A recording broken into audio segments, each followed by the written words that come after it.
Welcome to Small Ship Cruise Talk, a show where we share insider tips and first-hand experiences about this outstanding, yet lesser-known form of travel. We are passionate about sharing our knowledge about river cruises, expedition, yacht, and barge cruises, so you are informed when it comes to choosing your own vacation experiences.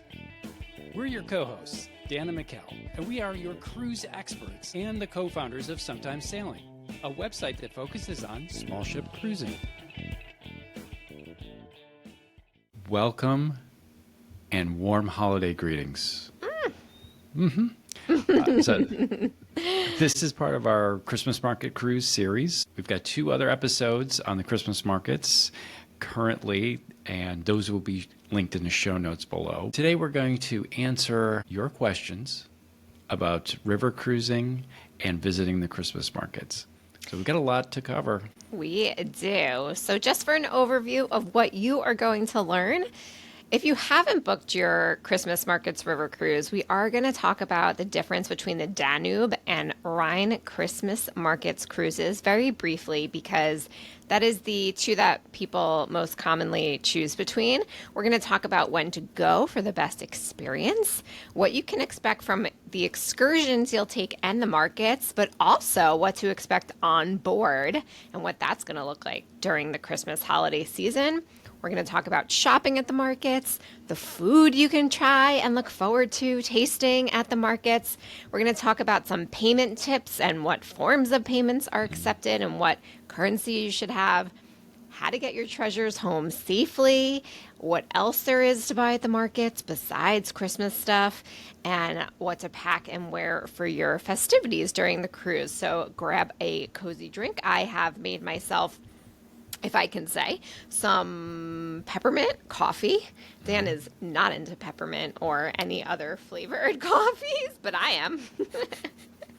And settle in, because we are going to take you to the markets. Yes? I was going to say we're recording this in Florida, so I have shorts on, and Mikkel's diving into the Christmas spirit with peppermint coffee. Yes, but if you are watching on YouTube, because you can see our beautiful faces on YouTube, I am wearing a decorated t-shirt, a fancy t-shirt, which is my favorite kind of t-shirt, with pearls on it and sparkly earrings. And like I said, I've got my holiday drink. So do you have whiskey? That's your holiday drink. Or bourbon? No. I'm going water for this, so the podcast doesn't end with me. And before it starts. Yeah, right. Let's dive right into planning your Christmas Markets River Cruise. So I guess the age-old question here is, which is better, the Danube or the Rhine? These are obviously the most popular to choose between. And there's a little bit of a break between when the ships sail. Very short for some cruise lines, not at all for others actually, but the fall season kind of ends and the markets go up in November, and then the ships start sailing the Danube or the Rhine. So what are the highlights of the Danube? The highlights of the Danube are Nuremberg, Vienna, Linz, Milk, Dürnstein, Budapest, Regensburg, and you can add on Munich, but there is no river in Munich, so you're going to get bussed there. So just FYI. And for the Rhine, you can expect highlights like Strasbourg, Rudesheim, Cologne, Speyer, Basel, and possibly Amsterdam. It depends where you are embarking or disembarking.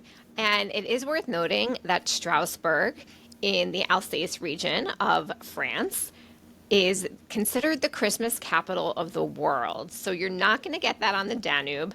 But our tip is, having sailed both itineraries, you really can't go wrong. I personally loved the Rhine highlights because you see the castles on the Rhine. Mm-hmm. But then again, the Danube has some key cities people really want to go to the Christmas markets, like Vienna, like Budapest. So if you had to choose between the 2, if you had to, what would you pick? Maybe for your first, obviously. You can always do the second one later if you find that you love it.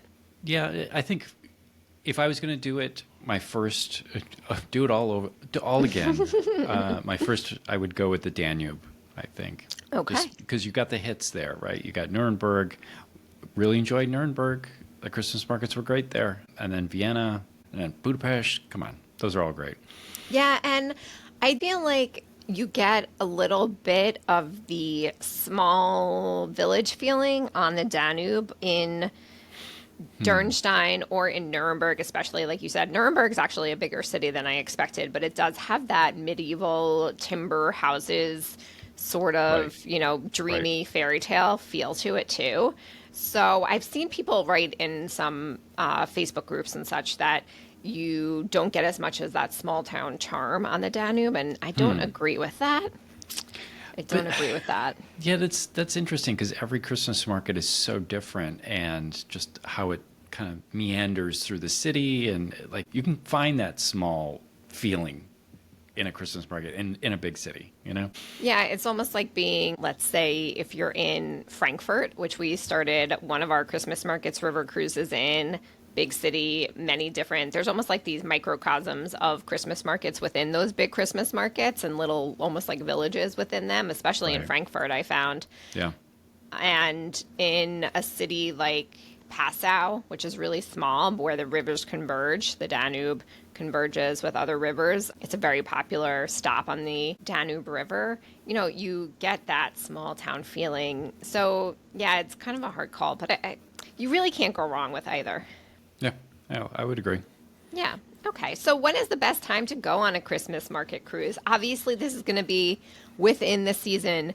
We all know you cannot go on a Christmas markets cruise in July, even though Christmas in July is a thing for many people. It is not in Europe.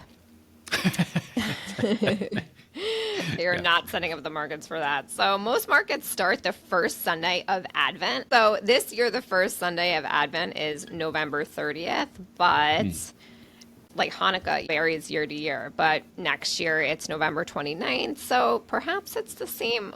It fluctuates a little bit, but it's almost like American Thanksgiving time to the first weekend of December, let's say. So that's usually when the markets start. It's kind of like a benchmark marker.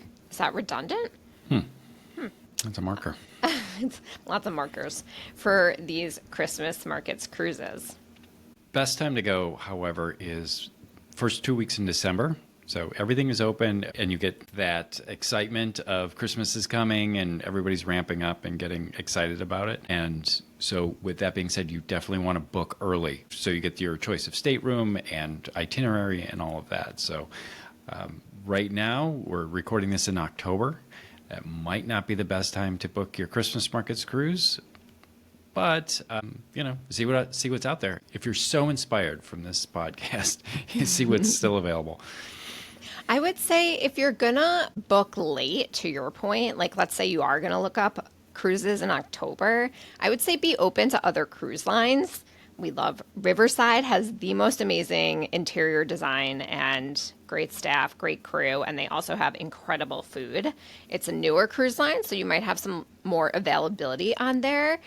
And I would say be open to the stateroom location if you are going to book last minute. Don't listen to the naysayers who say it's impossible to book last minute. I would say it is hard. It is one of those cruises that people book really far in advance and plan really far in advance. The demand is high and the supply is very small and short because of the season. But it's not impossible. But as Dan said, as you said, Dan, book early for your choice of stateroom. It's unlikely you're going to get the owner's suite because there's only usually one or two depending on the ship if you book so close. But if you plan a year or two out, and a lot of cruise lines do allow you to book 2 years out, if not, for sure a year out, perhaps a year and a half out. So I think that's a great thing. Also, I would say go early enough to shop for gifts and return home before Christmas. If you want to, a few things. If you want to ship those gifts back to you, you're going to want to make sure that you have an ample 2 weeks just in case. We're going to talk about how to get those gifts back later in this episode, get back to your home. But also, you want to make sure that you have cushion room to get back home if you're traveling really close to Christmas and maybe you're taking your gifts back in your luggage, which obviously is a great option. But you want to, account for flight delays because it is the holiday season and weather could definitely affect it. Not just weather where you live. I mean, we live in Florida. It's very unlikely a snowstorm in Florida is going to affect our flight path through the state. But it could affect it from, let's say, Germany, or, a storm in the New England area could affect the flight schedule. So you always want to leave a few days to get back, and also a few days to get there as well. We always recommend going in early. I would say another thing is, because most markets start that last weekend of November or first weekend of December, if you want to get maybe a better price on a Christmas markets cruise, I would say look into the week of Thanksgiving or before. You could be risking some markets not being open. But when we were in Portugal, for example, doing a Douro River cruise, which was in November last year, we were shocked that there was a Christmas market in Lisbon that was already open, and all the Christmas lights were up in the city, and that was really cool. Right. They were still building a lot of Christmas displays in some of the squares and things like that, but the market was open. Right. And whereas a Douro River cruise is not really a Christmas markets cruise, especially when you go north to Porto, but they do start in Lisbon.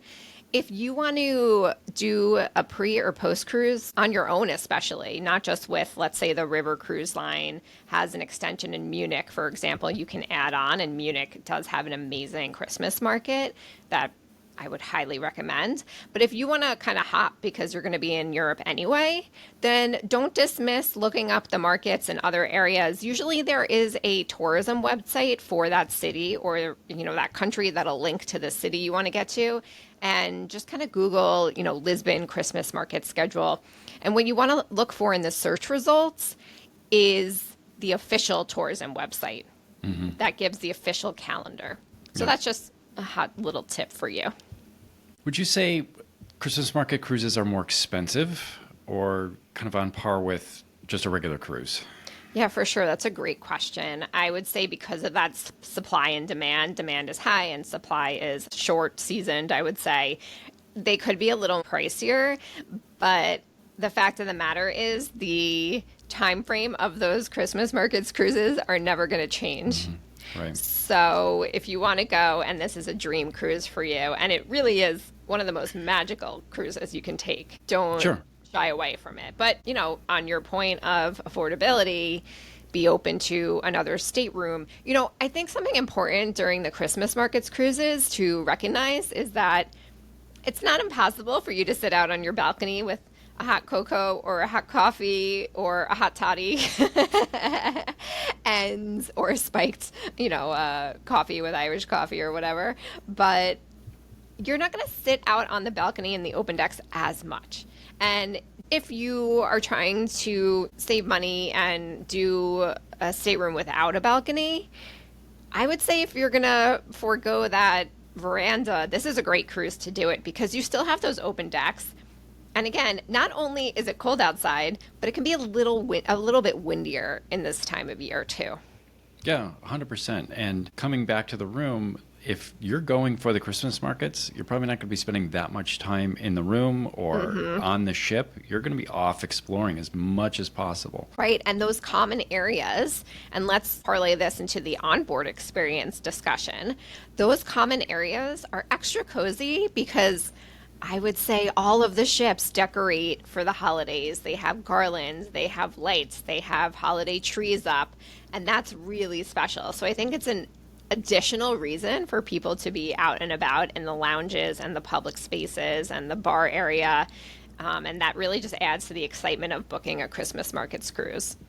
Yeah, there is truly a slightly elevated energy on a Christmas markets cruise because everybody's just excited and the holidays are coming, and even like the bar, at the bar they have a little tree or little ornaments or something. Like everybody's kind of putting their own little touches on their area within the ship, which is fun. It's fun. Are there holiday events or themed nights on board is a question that we have gotten. I remember in the lounge them playing Christmas music and also some Christmas-themed activities on a few vessels. But anything like wildly out of the ordinary, I don't think so. I think it's like tastefully done, tastefully enough. So you're not over Christmas, but you're not under Christmas. there's a... I like this, but what do you mean by that? Like it's not like the ship is overly decorated and you get too much Christmas exposure. I've felt like it's just enough. It's like where I feel like I'm in the spirit, but not like I'm at Disneyland. I also, you made me think of this. We're not religious, and by upbringing and culture, I'm Jewish. So I just want to make a note that if anybody listening to this is not that religious, I've never felt like it, is ramming a religion down your throat with all these holiday decorations. I think they're very much non-denominational, except for if I've seen like a little Santa Claus or obviously Christmas tree. We can argue about, what religion the Christmas tree is from, but we're not going to do that here. Do that offline. But I've never felt like it's, overly one religion or another. One cruise line, I do remember seeing a holiday menorah for Hanukkah, and Hanukkah changes every year. And I think as all us Jews know, Hanukkah's not really affecting the airline price increases like Christmas does. But yeah, I've never felt like it was like a religious decoration kind of cause. It's all just very much in the warmth and the magic of twinkle lights and garland and tinsel and kind of the spirit of the season. Yep. Yeah, I agree. I will say there are Christmas dinners if you are cruising over Christmas, like maybe a special menu, like, carved turkey kind of thing. But I would say in general, as you alluded to, there's nothing really out of the ordinary. We were on a kind of the end of Christmas season, and actually going back to the question about the best time to cruise, Christmas markets are actually, they close, most of them, on Christmas. Everybody in Europe is with their families that day, so the Christmas markets are not open on Christmas. And it's actually quite dead activity-wise. We were in Frankfurt one year for Christmas, just like we would in the United States. We got Chinese food that night because it was one of the only restaurants open. Yeah. And kebabs, Middle Eastern kebabs, were another option that we considered. And like there was like one convenience store that was open, but that was it. And it was just like eerie. Frankfurt was like dead. And that was on Christmas, on December 25th. So we're lucky we ate. We kind of hung out in the hotel room. That was back-to-back Christmas cruises we did. Actually, the next one we did with Riverside was a New Year's Eve river cruise. So this is the point I want to make. We were in Bratislava and the Christmas market did reopen, and it was kind of like piggybacking on a New Year's Eve celebration. So for the best time of year, it's not impossible to find Christmas markets open after Christmas, but because most of these vendors are selling Christmas gifts and Christmas has passed, it is unlikely that the majority of them will be open. That said, we were on a New Year's Eve river cruise, and there was a special band that was brought on board, and the crew decorated the main lounge with balloons and such. So there might be a reason for you to cruise kind of at that tail end, and that could be another savings, even though the New Year's Eve, obviously that only happens once a year, so that could be not a cost-effective one if the supply is really one night and the demand is high. But it could be another fun time for you to cruise, so definitely something to consider. Yeah, you kind of touched upon it when you were talking about things that are open and what to expect. So Christmas markets are outside. So you're going to be doing a lot of walking and a lot of exposure to the elements. So make sure you pack accordingly and understand your tolerance for cold temperatures and just being outside for a long period of time.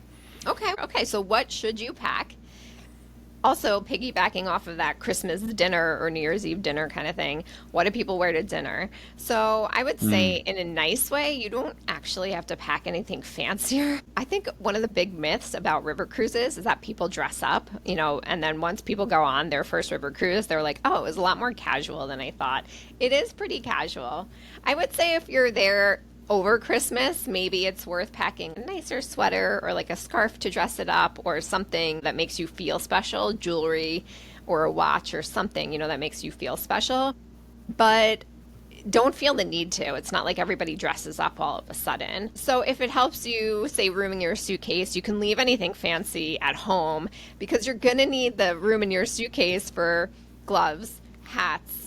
Maybe you want to pack waterproof boots, not just in case it rains, but if there's snow on the grounds. Mm-hmm. I would say hand warmers would be awesome. I always love those. You could do rechargeable ones. You can do the hot hands that, trigger when you open them and they get warm over time. Comfortable shoes, because you're going to be walking a lot on cobblestone streets kind of thing.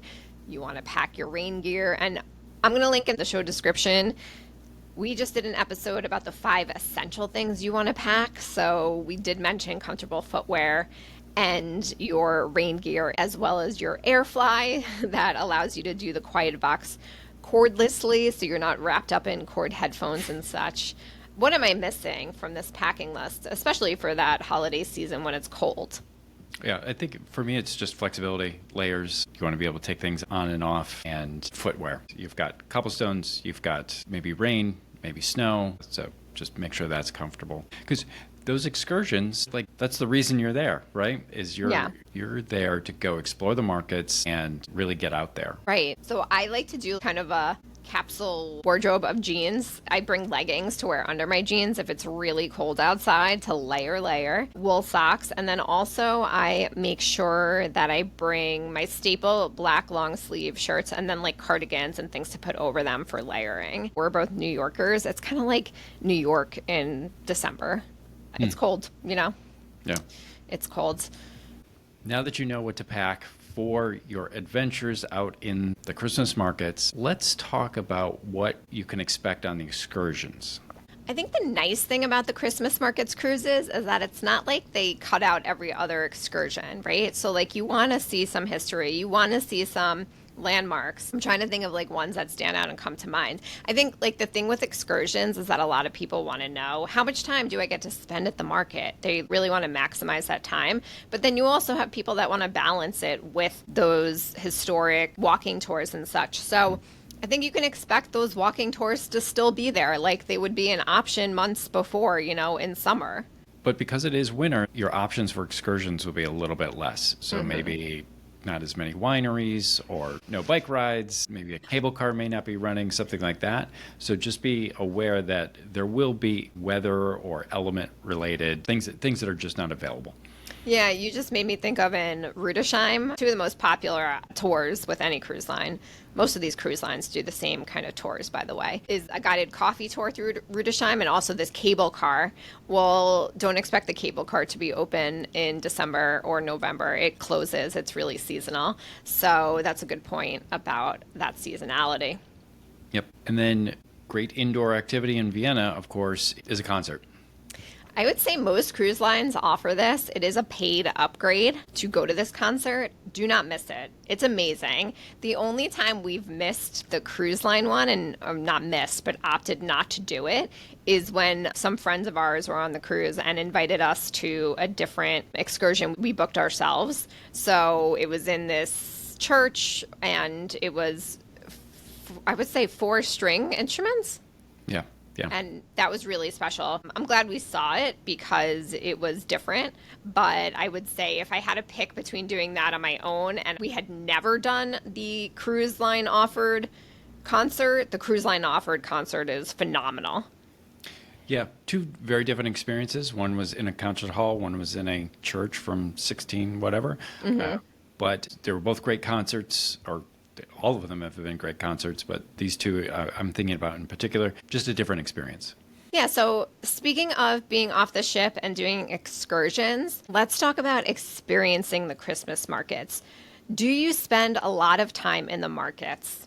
It really depends on the itinerary and the timing and what your cruise line has decided. Normally, I would say on average, it's between 2 and 4 hours in the markets. I would say 4 hours is a lot. You can certainly find what to do there, especially if it's a bigger city. And that's likely when they're going to give you a little more time for that. And then, you know, another thing to highlight is the time of day, right? So if it's 4 p.m., the sun's starting to set in most places in Europe that these cruises go to. So keep that in mind, especially in relation to a lot of people want to see the markets during the day and at night for obvious reasons when all the lights come on. And just so you know, there is a lot to see during the day. You often can't see the detail on these incredible like Christmas kiosks almost at night, but those lights come on at night and that's really special. So I completely appreciate and understand firsthand people wanting to see the markets during the day and the night. So if you are in the port till a little bit later, you'll see that.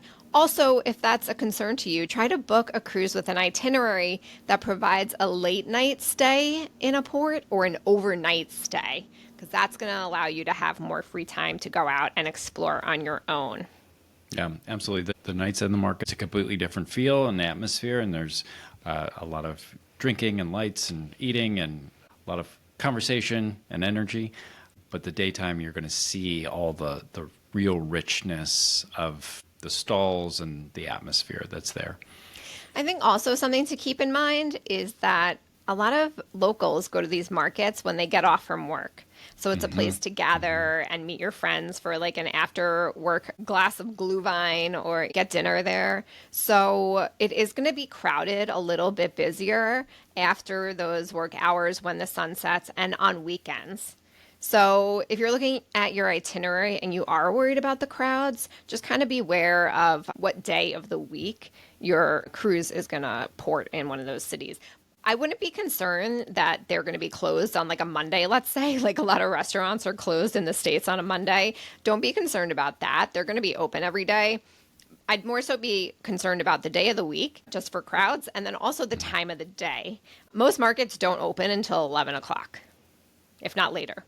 Right, right. So keep that in mind. There's going to be crowds. It's a popular activity, a lot of locals there, so be patient. That's something I always have to remind myself, to be patient. And maybe you get a glass of wine and you can't find a table, or you have to wait around for someone else to leave or something like that. But for the most part, everybody's in a pretty good mood, and it seems like it's a celebration.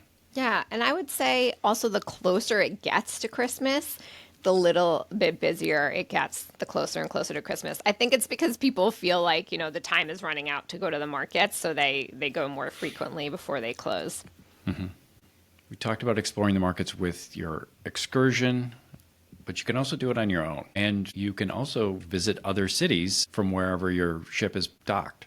So you may want to jump in an Uber or grab a taxi and then explore some of the smaller sections of the city outside of the center of the city, or else maybe other towns, things like that. That's always an option. Yeah, I think what comes to mind is Basel in Switzerland. We docked actually a little bit outside of Basel in France. It actually was not in Switzerland. So we had to take a taxi to get to Basel. So that's just an example. You can explore on your own. It's easy to get a ride share or whatever. We've used Bolt, which is kind of like Uber. We've used Uber in the cities. The concierge or the front desk of the river cruise line can very easily help you get a taxi if you want. You can also ask the front desk to make sure that they take credit cards, let's say, if you don't have euros on you or forints in Hungary. You can walk, bring that comfortable footwear for walking. And I think it should be fairly easy to get a taxi or rideshare back as well. Keep in mind, you're going to want to note where your ship is before you get off. So I would say 99% of the time, there are maps at the front desk that show the location, the current location of your ship. So do not forget to take that with you, or take a photo of it. Don't forget to check that the photo is in your phone and that your phone is charged, right? Because you don't want your phone to die and then you're SOL. And you don't want to go into your phone later to realize that the photo didn't actually take. Right. Yeah. You want to get back to the ship. You want to get back to the ship for multiple reasons. It's pretty safe, but on that note, pickpockets and phone thieves, be alert. We have been asked, are there pickpockets? Are you concerned? Especially in big cities, they are targeting tourists. They are targeting tourists. Yeah. And we talked about this when we were talking about the air flies for using your headphones when you're on an excursion. When you have that quiet box or that listening device around your neck, and it's like the Viking logo all over it, or any other cruise line, or something, like you're really just saying, hey, I'm on a cruise. Right. So if you're advertising that you're on a cruise, then you may become a target for thieves. You have that Avalon logo on there, any of the above. The tour guides have those lollipops, those signs that say that you are on a river cruise. I am a tourist. So I think that's a really good point. And also in that episode linked in the show notes about our essentials with that airfly are air tags. So we put air tags in even our day packs. We had a friend that this was pre-air tags, was enjoying the market in Budapest, put his backpack down at his feet, had his camera in it, looked down, and it was gone. We're not saying the camera would have still been in the bag, but Dan, as you said last episode, that we we're mentioning are essentials. At the very least, you might be able to recover the bag if the air tag is in there, which is not to say that you're going to get it all and not be sad. But I just think it's a really small investment financially for an air tag for a lot of good reward to be able to track your bags. So be alert, be aware, get those air tags or those tiles in your bags to track them. Yeah. All right, so let's talk about one of the best things about Christmas markets and cruising in general, and that is food. Let's talk about the food. Food, glorious food. Yeah. Okay, so what kinds of things can you buy at the markets? And one of those things is food. So I would say one of my favorite things within the food realm, of course, food in general is one of my favorite things, but there is this salmon that they do these salmons smoked on a piece of wood, slow fire smoked, and they put them in like a sub roll, like a hoagie roll. And it's one of the best things I've eaten in Europe at these Christmas markets. Another favorite of mine, is German sausages. So Right. bratwurst or sausage and, a pretzel roll or just cut up sausage. That's another one of my favorite things. Pretzels, those are also good. Fries. You love a French fry. I love a French fry. But the markets, they offer not only great trinkets and candies and things, but also it's a culinary delight to go through and try. You get to try a lot of different things, and there's a lot of local dishes and local delicacies, and there's plenty of drinking. There's beer gardens, or there's Glühwein, which is warm. Like a warm mulled wine, Yeah, spiced wine. have red and white. We've seen white. The red Yeah. is the most common, but we have seen white. Yeah. So there's plenty of things to try, and I don't think you're going to be disappointed with your selection. Yeah, and we have an article about this on our website, sometimessailing.com. It's actually everything you need to know about the Christmas markets, and a section of it does have photos of some of the food that we have enjoyed at these Christmas markets. Another one of my favorites, which is so seasonal, is chestnuts roasting on an open fire. They call it maroni. So if you see a sign for maroni, that's what that is. And usually you get a cone of 10 of them for about like €4. It depends on the vendor and where you are, but it's approximately €4. Sometimes I kind of like close the top of the cone and bring it back to the ship to have with a glass of wine later. There's obviously a ton of gingerbread cookies. They're decorated. I've never seen somebody open them and eat them in the market. That's not really a thing people do. They're more so for kids, like a gift that you give kids on Christmas. We've seen spätzle dishes. I remember one was kind of like a mac and cheese, like a spätzle and cheese. That was so good. I remember we saw roasted mushrooms. Talk about those local delicacies. Yeah. And I will say, if you are vegetarian or vegan, more and more every year at the markets, we've seen more options that are meat-free. Yeah. Yeah. Yeah. Okay. So how do we pay for all this amazing food?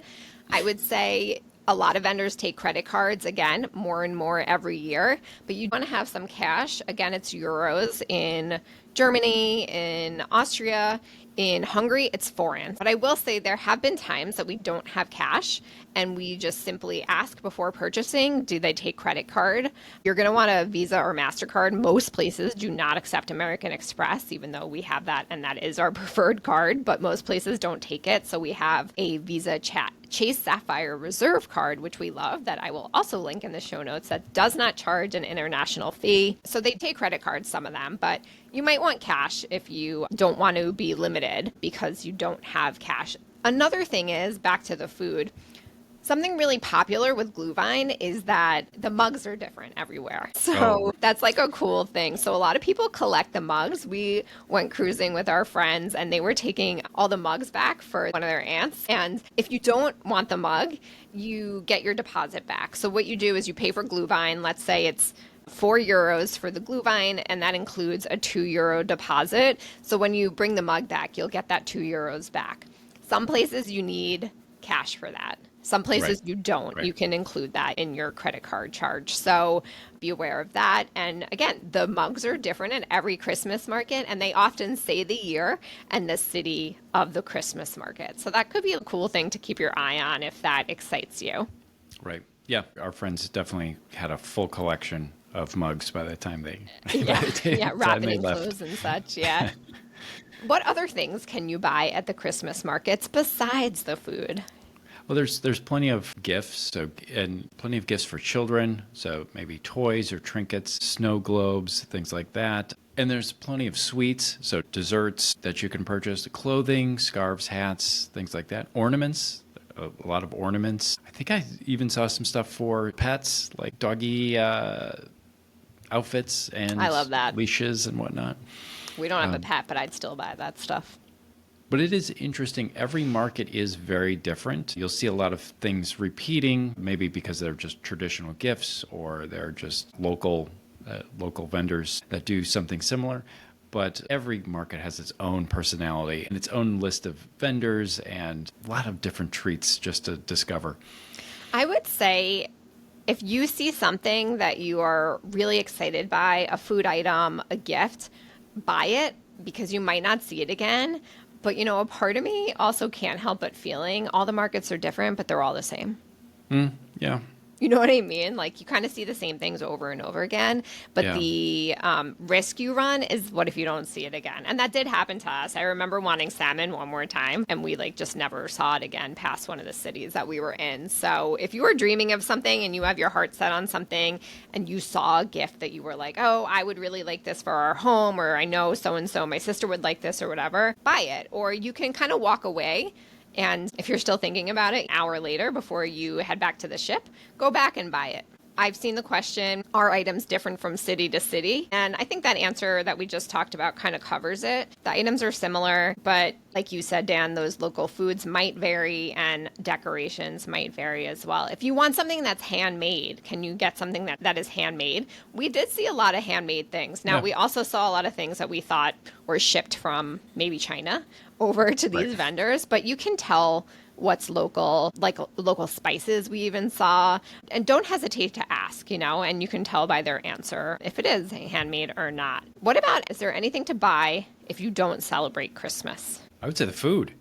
Well, yeah, the food too. But what about trinkets and treats and stuff? I think there was other stuff. Yeah, there was regional art. We're not big shoppers. We shop for food and drinks more than anything. But yeah, like you had said, those gloves, scarves, hats. Another thing to think about is that it's the holiday time everywhere in the city, not just at the Christmas market. So I recall seeing a lot of Black Friday sales, which was so funny to me because Black Friday is so American.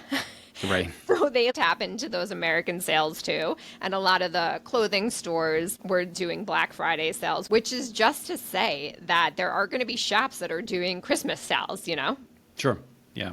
I'm pretty sure all the Black Friday sales we saw were more like campaigns, like all season long Black Friday sale. It's Black Friday all year. Instead of just one day, which is also funny. We should do that. We should have Black Friday all year. Yeah. But I think being realistic in what you can expect, you're not going to see Hanukkah items at the Christmas markets. You're not going to see Kwanzaa items. I didn't see anything but Christmas-wise, Christmas-intended gifts. I did see nativity things. Like you said, there's a lot of great ornaments. But honestly, some of the ornaments, I think it's cool to be able to buy it there and say it's from the Christmas market in, let's say, Vienna. But I've seen some of the same ornaments in a department store, Yeah. Yeah. So just be aware. Yep. Getting your purchases home. So now that you have all these souvenirs, can you mail souvenirs or gifts home from the ship? No, you cannot. If you're listening to this and your ship arranged the transportation for your items through DHL or whatever shipping, let us know. But we've never encountered a river cruise ship ourselves that offers to ship it for you. While on the waterways, you can ship postcards from the ship any time of the year, which we love. We've never had anybody say yes to shipping things. So either you're going to want to bring an extra piece of luggage or carry-on for the items to bring back, or you're going to want to account for being off the ship and going to a local post office. You also want to look up if there are any holidays that you're not aware of during that time that are local European holidays specific to that country or maybe even that city. Nobody takes as many vacation days as Europeans. And the post office might be closed then, or DHL. And you also want to check the hours and how far it is from the ship. So I would say the safer thing is to bring an extra piece of luggage, even if you have to check it. Put that air tag in there and check it with your flight. And then same rules apply, right? as far as carry-ons, you don't want any liquids or anything like that. Make sure you pack those in your check luggage and just be smart about it so you don't have any issues at the airport. Another thing to note is that I would recommend not wrapping any of your gifts that you put in your checked luggage or your carry-on. And the reason is because security could open them to see what's inside. I would say don't check any high valuables. If you spent a lot of money on something, please don't check it just in case there are some dishonest people. I would say it's a lot of the time in the United States and TSA, we've heard stories, so you just want to, be careful with that. Additionally, if you get leaded glass, like certain glassware that you buy at the Christmas markets or any canned or jarred pâtés, especially in France, that could trigger the security scanners. So you want to make sure that you're able to take that out and unwrap it and show the security people. I recall when we were dating. And 2 weeks after we started dating, I was actually going on my first river cruise with Viking. That was a Christmas markets cruise. And you love pâté. And I said, I'm going to bring it back for you. That was the most expensive thing because not only did I pay for pâté, but it's considered a liquid because it's a cream. So I ended up having to check my bag at the airport, which cost way more than paying for it in advance. And I learned a valuable lesson. So now whenever I see pâté in France, I think, well, now I'm with you usually, but I think, how much do I want to check a bag to get this pâté home? So we usually forego it. But that's just a little funny anecdote to recall and warn everybody listening who is tempted to bring that home that you're going to have to check that or ship it back home. Speaking of ground... Another question, what happens if the river freezes or if there's low water? Now, as the years go by and climate change is a thing, this is a really big concern travelers have, and we're not going to sugarcoat it. The truth of the matter is, if the ship cannot safely sail under bridges, and there are many on these rivers, the Danube and the Rhine in Europe, you might be bussed to the next location. The good thing is they're not going to leave you high and dry, multiple reasons, but you are going to get from point A to B, but your river cruise might turn into more of a land cruise. So, there's nothing really you can do about that. I just want to say a realistic note about that. We did travel in December 2023 when the rivers were flooding. And the rivers were too high to sail. So we actually started the river cruise in Vilshofen when we were supposed to start in another location, maybe Nuremberg. I can't quite remember. It was, yeah. But yeah, that was a major issue that year. And know that it affects all aspects of tourism and the residents of people living there. So you are not the only one dealing with it. Yeah. So we covered a lot of ground. What are some key takeaways? I would say a takeaway for me is this is a bucket list cruise. I think if you are looking for the magic of the holiday season, you are going to be challenged to find it anywhere as strongly or warmly as Europe during the holiday season. How about you? Yeah, Europeans know how to really make a market special. And make it an experience, and it feels like a community, and it's very welcoming. So if this is on your list, I would say definitely go do that, and you will not be disappointed just by the sheer variety of things, the energy. It's really, it's magical. I think even if you don't buy a single thing, and you don't have to, there's plenty to do and see. There's plenty of photo opportunities. If all you want to bring back is photos, you're not going to be disappointed. So definitely check out those show notes. Go look at that article that we have linked about the Christmas markets, all you need to know for those photos. Keep those questions coming. We're happy to answer them at any time. Join our Facebook group that is also linked so you can continue the conversation with us. And happy holidays, no matter the time of year you're listening. And we will talk to you next episode. Bye, everybody.